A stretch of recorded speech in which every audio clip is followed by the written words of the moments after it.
because business hasn't been responsible in the state of Indiana. Phil Ginder wants the state to protect workers and communities from the effects of plant closings. Business leaders and the governor think he's wrong. In this half hour, we examine the argument.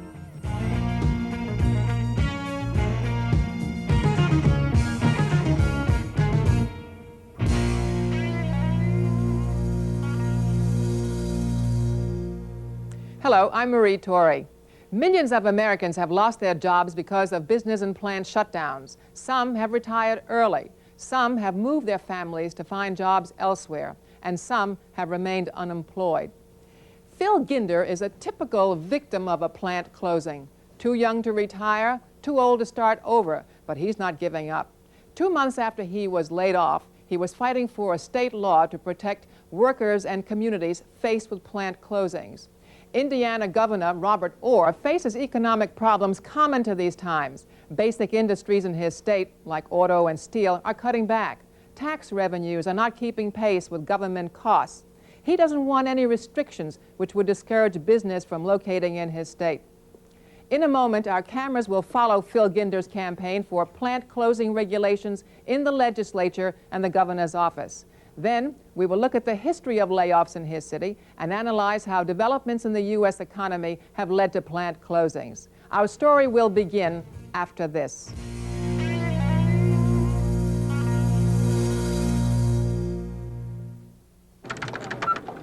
More than 20 million people carry a union card to work, and we're all proud of it. I've got my union card, and I wouldn't go to work without it. This is my union card. Yonder comes that much. Venture forth without my union card? It's in the dressing room. I'm a union member. This is my union card. I don't go to work without it.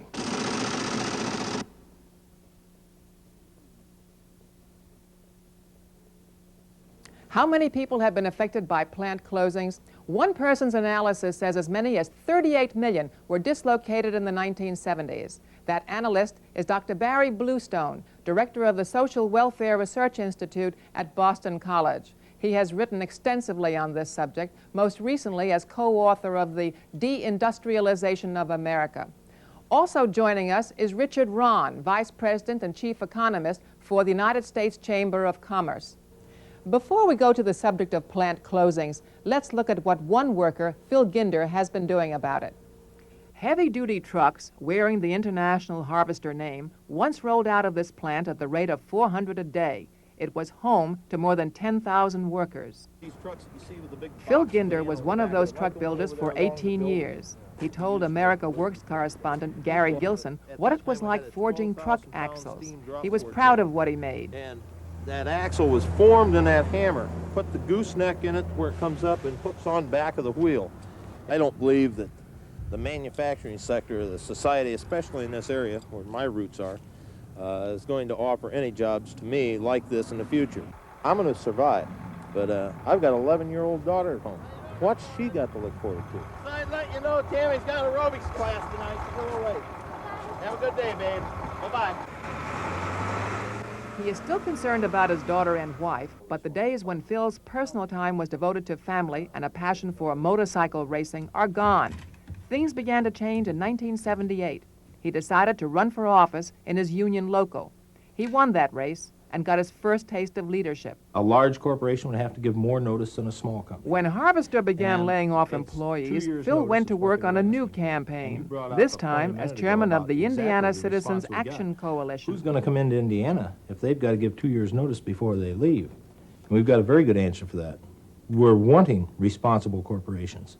The group, originally formed to focus attention on utility rates, is now fighting for a law to require advance notice for the workers and communities affected by plant closings. But in fact, if they're a responsible corporation, the way a lot of corporations are responsible, it's not going to hurt them a bit.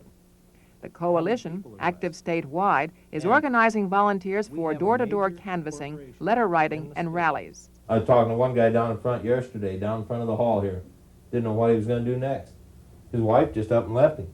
Said, you know, I've had all this I can take. You've been out of work 6 months and you can't get any work. I'm getting tired of supporting you. And she up and left. 6 years that we worked together. I never once got to make a phone call, I don't believe. but by golly, today's going to. Phil called on his co-workers for help in mapping a strategy to turn out voters and send messages to legislators.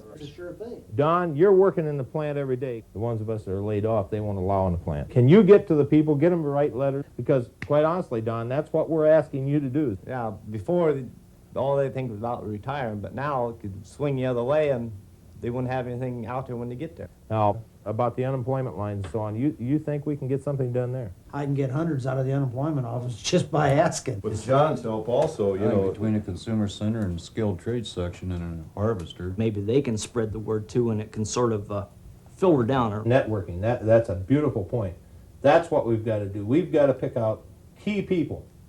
What we've all been taught in all our union training as being key people that we can count on. Then we really start having an effect on these legislators. January 1983, Phil's group takes its campaign to the governor's doorstep.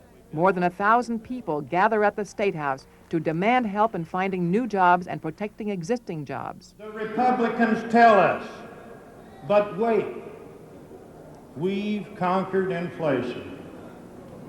Well, let me tell you, it don't take too many brains to stop inflation by throwing everyone out of work.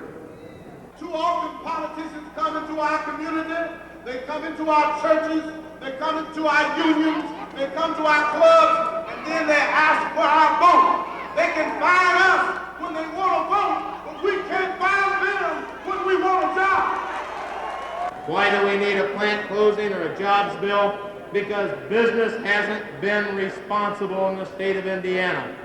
Okay, go tell your legislators what you think ought to happen in the state of Indiana.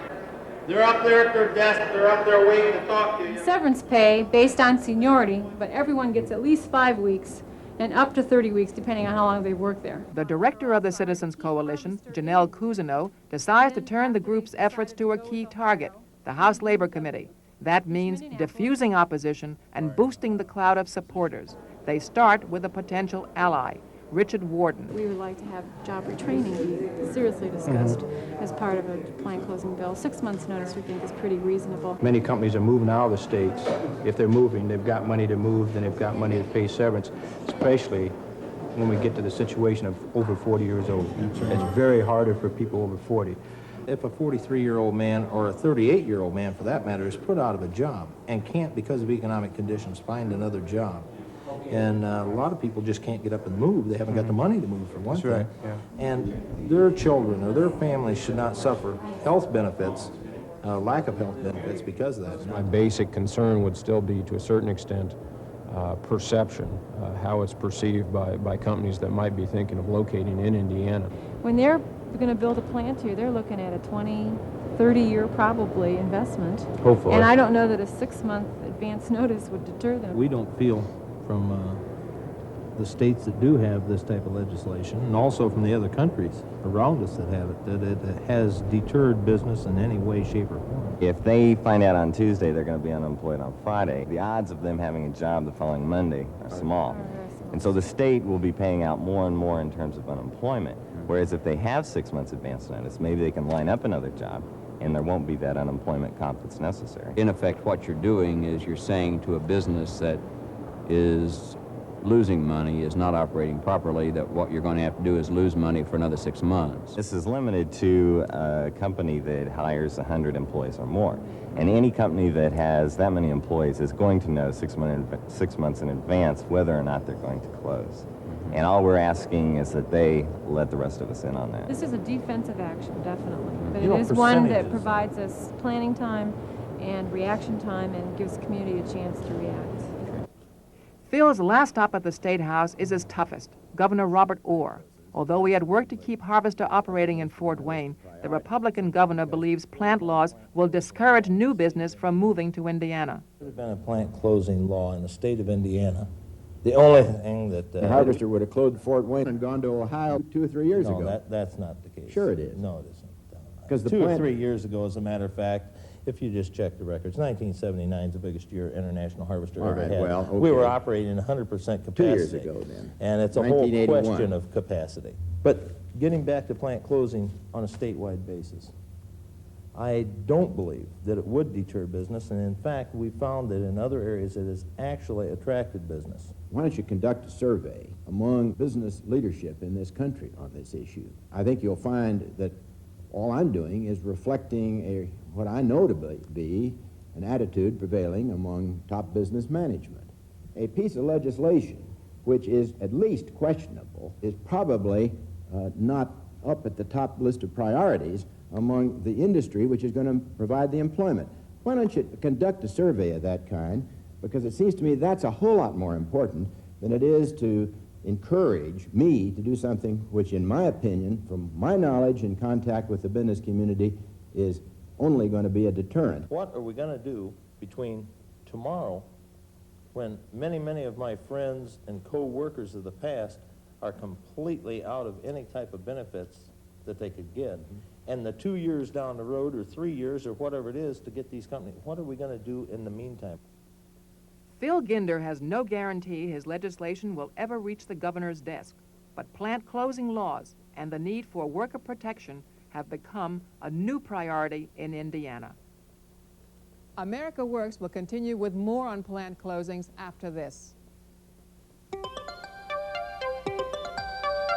In their town, there are a lot of important jobs, good jobs. Building the town, keeping it healthy, keeping it safe. In our town, many jobs are done by people who belong to a union. Butchers, bakers, candlestick makers, union members. Someday, they'll need a good job too. Let's be sure they have one. A good job for everyone. Now that we've seen Phil make his case for a plant closing law to the governor, let's take a closer look at the story of Phil's company and his community. Fort Wayne has been reaping benefits from International Harvester for 60 years. The city that built trucks was built on the truck business. The company had grown steadily, expanding facilities and creating a market for hundreds of local suppliers. 30,000 trucks rolled off the assembly line in 1923, increasing to 75,000 in 1979. The workforce during that period doubled from 5,000 to more than 10,500, making Harvester the largest employer in northern Indiana. The next 4 years saw a sudden reversal of Harvester fortunes, during which sales fell by more than half. For Fort Wayne, the reversal meant economic disaster. In 1980, the company shut down the line making Scout utility vehicles, laying off 3,500 workers. Slumping sales during the recession caused Harvester to cut another 3,000 in the next 2 years. And the final blow came late last year when Harvester decided to consolidate its truck building in a newer plant in Springfield, Ohio. That cost another 3,800 jobs, leaving a tiny workforce of 200. Lines where workers once assembled more than 400 trucks a day had come to a dead stop. The secondary effects have been staggering. Each job lost at Harvester has meant the loss of 2 community jobs.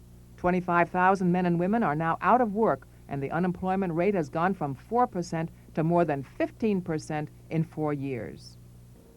Phil Ginder was one worker who lost his job in a plant closing. 10,000 more lost jobs in Fort Wayne when Harvester closed. Nationwide, there were 215,000 layoffs due to plant closings last year. Workers in the industrial belt of the Northeast were hard hit by the shutdowns, but the most surprising closings took place in the Southeast. The full impact of plant closings is hard to measure because few statistics are available. However, one estimate suggests that during the 1970s, as many as 38 million workers were affected by the plants which either shut down completely or moved their operations. To explain this phenomenon of plant closings, it's necessary to look at what happened to American industry since World War II.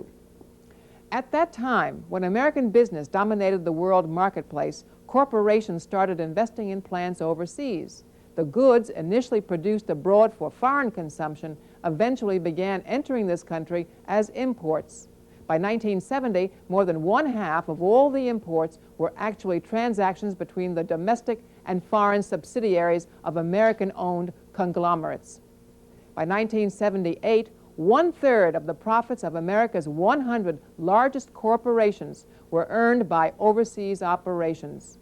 During the 1950s and 60s, the American economy grew at an unprecedented rate. Corporate profits increased, reaching 15.5%. Families saw their real incomes rise by 1/3. But this golden age was not to last. Western European and Japanese companies, back on their feet with new technologies, cut into American corporate profits, which fell to a rate under 10% during the mid-70s. Businesses responded by cutting costs and finding new sources of profit. In many cases, this meant plant shutdowns and millions of dislocated workers. Were those decisions to close plants necessary? Were they, Dr. Bluestone? Some of them were, Marie. But the fact is that a large number of firms closed down their operations either in the north and moved them to the south, or east to west, or moved them abroad, because they felt that they could increase their profits by taking advantage of special tax treatments or lower wage labor abroad or in a different part of the country. Nobody wants to shut down a plant. Either the managers, the owners of the businesses, they're all hurt when we shut down plants. But the fact of the matter is that every plant that is ever built is eventually going to be shut down. And our worry about closing plants would not be anywhere near such a worry if we were building a sufficient number of new plants. Do you believe that? Now, the problem that we have is that some companies have very, very high profit goals, and they will use a strategy which says, we will maintain those profits by cutting costs, rather than by trying to design a technology or design new products or new processes or redesign their labor management relations in a way that makes it possible for them to remain in upstate New York or remain in California and still make a fine profit. Cutting costs is the easiest way to make profits, particularly in a day and age when our transportation and communications technology allow you to pick up almost on a moment's notice and move somewhere else. Much better for the American people and for the American economy would be the manager who knows how to manage and knows production rather than how to open and close businesses, which allow us to keep jobs here in the country and still remain profitable. I think that was a rather, well, simplistic and misleading type of answer. How so? The firms that survive over the long term, those firms which create new jobs, are those with good management and those which are in an environment which fosters business enterprise. I do agree with Barry that we ought to encourage good management, efficient management, new development of R&D, that is high technology, but we don't do that by penalizing firms, by saying you may not shut down an inefficient, antiquated facility, one that is suffering unduly high taxes because of the political attitudes in a certain state or locality. Dr. Bluestone, can you actually legislate against closings? Well, you really can't stop plant closings per se. What you can do, though, is you can give workers and their families and communities a chance to plan when a plant closing is imminent. Right now, a firm doesn't have to give any warning at all. You can be out of a job in 4 hours. What we need to do is have some legislation which first of all gives workers some time to plan, 6 months, perhaps a year in cases where a very large plant is closing down. And then you need to also provide some resources, some severance pay, some redevelopment aid to the community so that the worker and the worker's family and the community can get back on their feet. It won't stop a plant closing, but what it will do is will allow that worker to look for another job, to get retraining, to try and maintain that community rather than abandon it. Do you think, Dr. Rahn, that a company that is about to shut down because of a profit loss can afford what is being suggested here? Well, clearly not. And what you will end up getting is areas which have that kind of legislation. New plants won't move into those areas. It's much like trying to treat George Washington by bleeding him, and of course he died. You don't want to bleed a sick patient. What you want to do is encourage new enterprises to come in by having a business environment which encourages savings and investment and encourages people to move in. And that kind of legislation certainly doesn't. It makes them non-competitive. Now, if workers are concerned about this, they ought to negotiate this in their labor contracts. 34% of the collective bargaining agreements in 1981 had provisions in case of plant closings. And rather than going to legislation, which is involuntary, let's make this part of the collective bargaining process and have workers give up something else if they feel that is important. Would you go along with that? Well, the problem with that is that only about 22% of the American labor force is covered by collective bargaining agreements. What do we do about the other 80%? The other thing is that I'm very much disturbed by this idea that if a plant is closing, it must be sick. In fact, we lost 30%. Well, why else would you close if you're not sick? We lost 30% of all our manufacturing establishments between 1969 and 1976. Most of those did not close down because they were unprofitable. Why? Most closed down to move to someplace else where they'd be much more profitable. The result is that many of these firms, particularly establishments that are part of much larger corporations with many divisions, are perfectly capable of, one, giving advance notice, and two, paying some modest form of severance pay. That just plain isn't correct. Businessmen are rational individuals. If they're making money with a particular plant, they're going to keep that plant going. You have to make profits at least equivalent to what your competitors make, or eventually you're going to be driven out of business. And it just is silliness to think that businessmen go around taking highly profitable businesses and shutting them down for no reason. Wait a minute, Dr. Rahn. If you had a big company and it was doing pretty well, but you could have done better elsewhere, wouldn't you move that elsewhere? Well, if you have let's say you're getting a 5% rate of return on your investment in location X, and you could make a 15% rate of return on your investment in location Y. Of course, the rational thing would be to move to location Y. And you have to do that because if you don't, there are people who are going to move to location Y or start business in location Y and eventually drive you out of business, and then you won't be hiring anybody. I'm sorry, Dr. Bluestone, we've run out of time, but thank you so very much, Dr. Rahn, and I'll be back in a moment. Did you know that union members have a voice in deciding what is a fair wage, decent working conditions, a good job? It begins with working people negotiating with their employer, a process called collective bargaining. And while strikes sometimes do occur, over 98% of the 170,000 contracts in effect today were reached without a strike. Union democracy, working for a good job for everyone. In a recent National Roper poll, Americans were asked if there were enough government regulations on plant closings. 6% said yes, in fact, too much. Another 34% agreed with the position you heard Governor Orr take, that there is already the right amount of regulation. But 42% of those polled would find Phil Ginder's arguments convincing. They don't think the government is doing enough to regulate plant closings. With bills already introduced in Congress and 20 state legislatures, there is no doubt you'll be hearing more on this issue. The plant closing problem has moved onto the nation's political agenda. Next week, another edition of America Works.